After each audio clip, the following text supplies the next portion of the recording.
माता की, भारत माता की।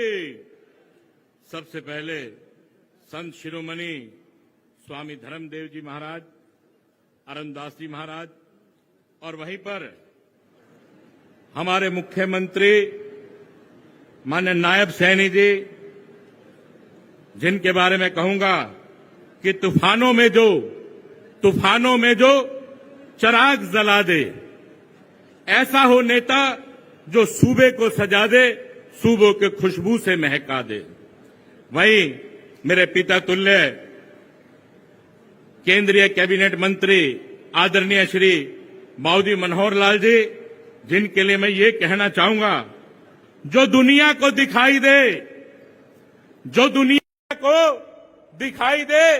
उसे कहते हैं खामोशी। जो दुनिया को दिखाई दे उसे कहते हैं खामोशी, जो आंखों में दिखाई दे उसे तूफान कहते हैं। मैंने कर दिया एक एक रुखसत अपने अंदर से सब कुछ, मैंने कर दिया एक एक करके सब कुछ रुखसत, मगर एक चीज बाकी है जिसे ईमान कहते हैं। वहीं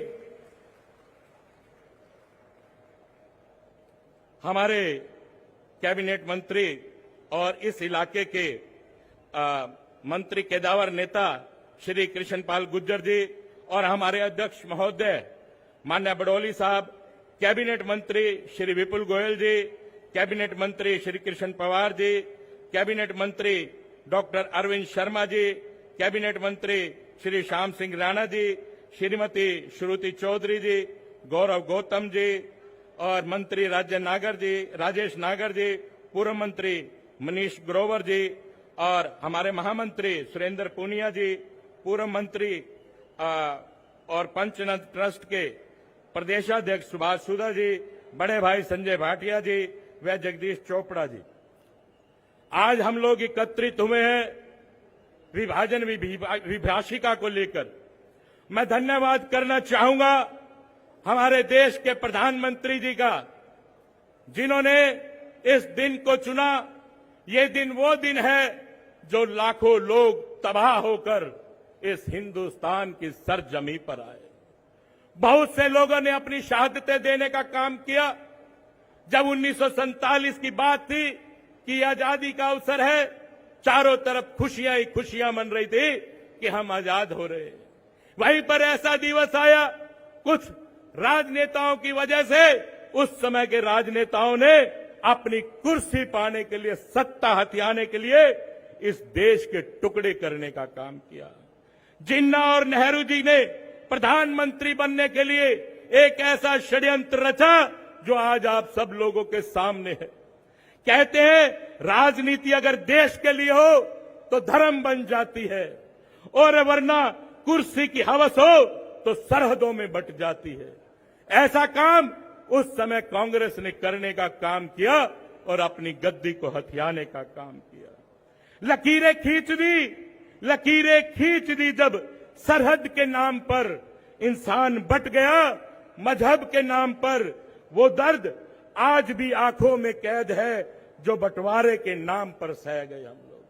साहब, वो ऐसा बंटवारा था जिसको सुनकर भी दिल और दिमाग के अंदर सिरहन पैदा हो जाती है, हमारे रोंगटे खड़े हो जाते हैं कि किस प्रकार का यह बंटवारा था, जो 10 लाख से ज्यादा लोगों की शहादतों के ऊपर यह बंटवारा हुआ, उनकी लाशों के ऊपर यह बंटवारा हुआ।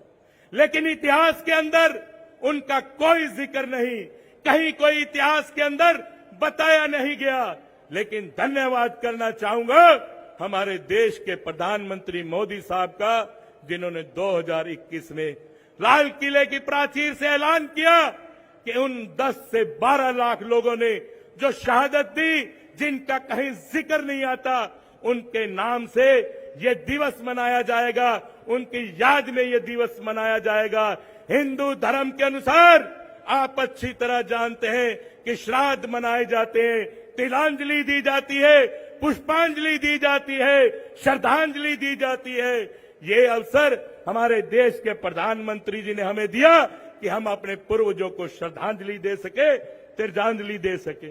याद कीजिए जो बंटवारे के दौरान किस प्रकार से हमारे बड़े बुजुर्गों ने अपनी बहन और बेटियों को जहर देने का काम किया ताकि कोई उनकी अस्मत ना लूट सके।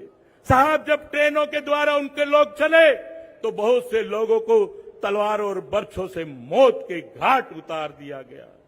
लुटपुट कर यहां पहुंचे, ट्रेनों की ट्रेनें कट-पिट कर यहां पर आई। यहां के कुछ हिंदू संगठनों ने भी बराबर में जवाब दिया, तब जाके वो हादसा रुका। साहब, उस हादसे में 10 से 12 लाख लोग बिल्कुल लाशें ही लाशें बिछ गई।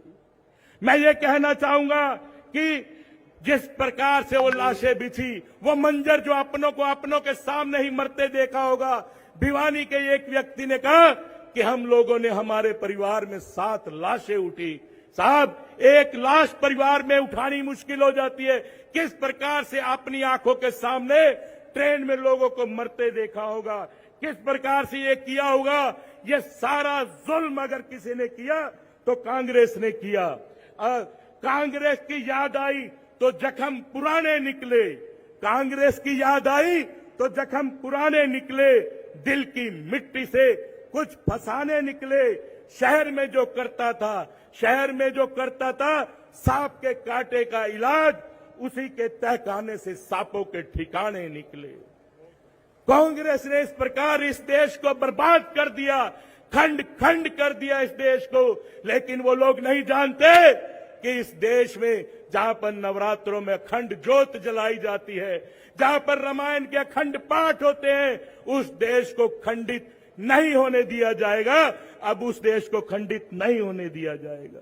आज भी वो बुजुर्ग जो आप लोगों के बीच में बैठे, जब बताते हैं कि किस प्रकार से हमारी बहन बेटियों को अपने हाथों से जहर दिया होगा, साहब, वो कल्पना कर देखिए कि अपने ही बच्चों को किस प्रकार से मारने का काम किया। मैं आपको यही कहना चाहता हूं कि समय की कमी है। दर्द कितना था, दर्द कितना है बता भी नहीं सकते, जख्म कितने हैं दिखा भी नहीं सकते। आंखों से समझ सको तो समझ लो, आंसू कितने गिरे बता भी नहीं सकते। और ये हादसा यही नहीं रुका, हम वहां से लुटपुट कर आए और यहां आकर फिर लुटे। 2016 में फिर हमको लूटा गया, एक मिनट सिर्फ, फिर हमको लूटा गया। मैं धन्यवाद करना चाहूंगा बाबूजी मनोहर लाल जी का, जिन्होंने उस समय जो आग जनी हुई लोगों को किस प्रकार से दोबारा बसाने का काम किया। मैं पूछना चाहता हूं उन लोगों से, जुबान तो खोल, नजर तो मिला, जवाब तो दे। जुबान तो खोल, नजर तो मिला, जवाब तो दे। मैं कितनी बार लूटा, हिसाब तो दे। हमेशा कांग्रेस हमको लूटती आई साहब, हमेशा हमें कांग्रेस लूटती आई। मैं, समय की कमी है, बार बार हमारे बड़े भाई कह रहे हैं कि जल्दी समाप्त करो, लेकिन मैं आप लोगों से यही कहूंगा कि धन्यवाद करता हूं हमारे बाबूजी मनोहर लाल जी का, जिन्होंने देश के प्रधानमंत्री जी के कहने के बाद इस दिवस को मनाया। क्योंकि हमारे पितृ भी, मैं ये कहूंगा कि ऊपर बैठे हुए हमें आशीर्वाद देते होंगे। और यही कहूंगा कि आज हर आदमी जिसे रेफ्यूजी कहा जाता था, शरणार्थी कहा जाता था, वो आज एक ही बात कहता है कि जब मैं मर जाऊं तो मेरी अलग पहचान लिख देना, मेरे कफन के कोनों पे हिंदुस्तान लिख देना, हिंदुस्तान लिख देना। जय हिंद, जय भारत, जय हरियाणा।